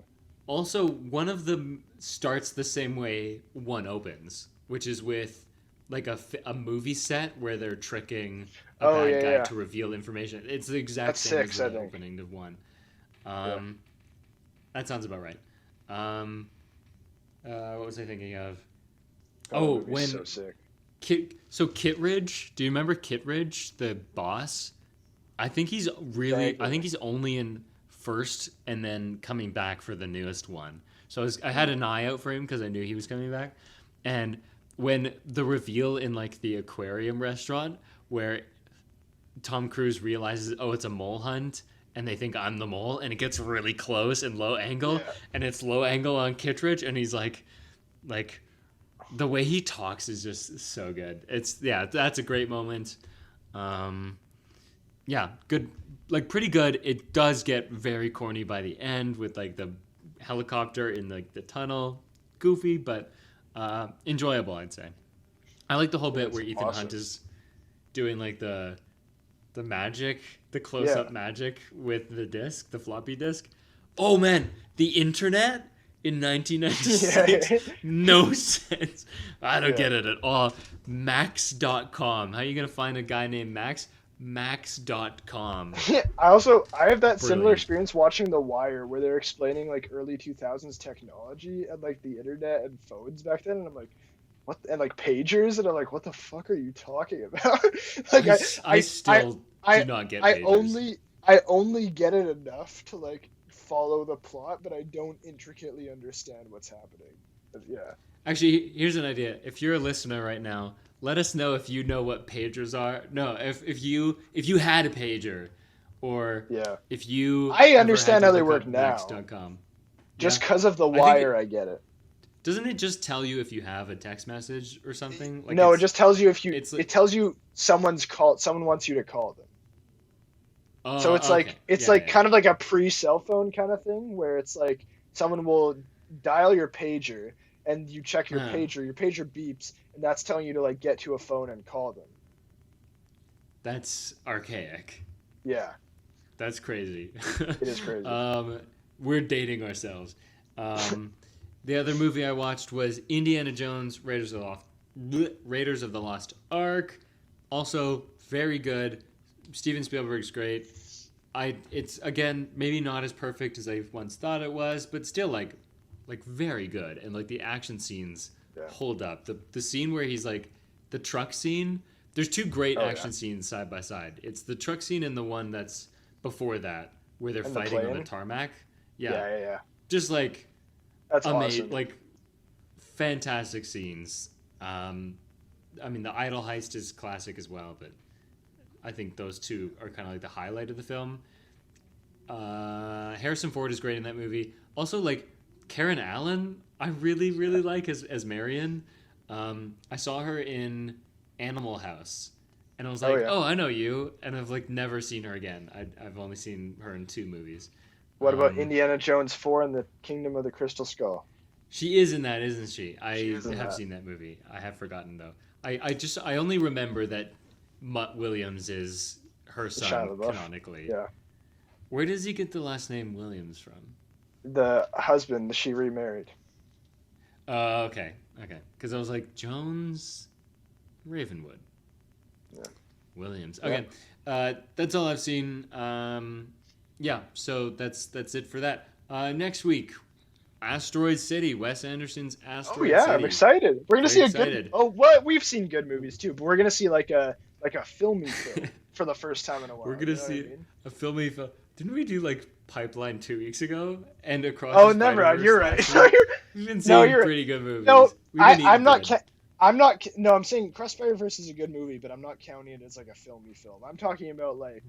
Fair. No, like it's a comic book movie. Like what I'm saying. Like Pipeline definitely is though. So that's just me getting it out of my head. Spider-Verse is great. I'm not saying it's not. That's not a comment on the quality. It's just like the genre that it is in my head. Okay. Yeah. Cool. Yeah. But we're seeing Asteroid City. Definitely not a different movie that is also coming out that is about a guy who is kind of fast. Not seeing that. I might say. I in fact refuse to see it. A serious threat to the state of Hawaii. Yes. So I will not be watching that personally, and I think Aidan said something similar. So I contend. Yeah. If you like us and want to check out that tweet I had, that killer tweet, check us out on Instagram and Twitter at Predator v Movies. Give it another like. It could only use more. If you like my thoughts on movies, check me out on Letterboxd at _AlexGordon_. I leave reviews sometimes. You can also check me out on Letterboxd. I also leave reviews sometimes. My name is 810Sunny. That's 810SONNY. My name is Wombo. I already said this, but I also leave reviews sometimes. Yep. Peter, do you want to plug anything? Oh, I don't hear I hear anything. nothing. I don't hear anything. You know what that means? Tell him what it means. It means that all of you guys have to leave a review on the podcast, preferably a 5-star review, wherever you listen to it, on YouTube, on Spotify, on Apple Music, or whatever the fuck that is, or Amazon, Snapchat, Instagram, Twitter, MySpace, Venmo, whatever you listen to it on. Give us a review. Page us.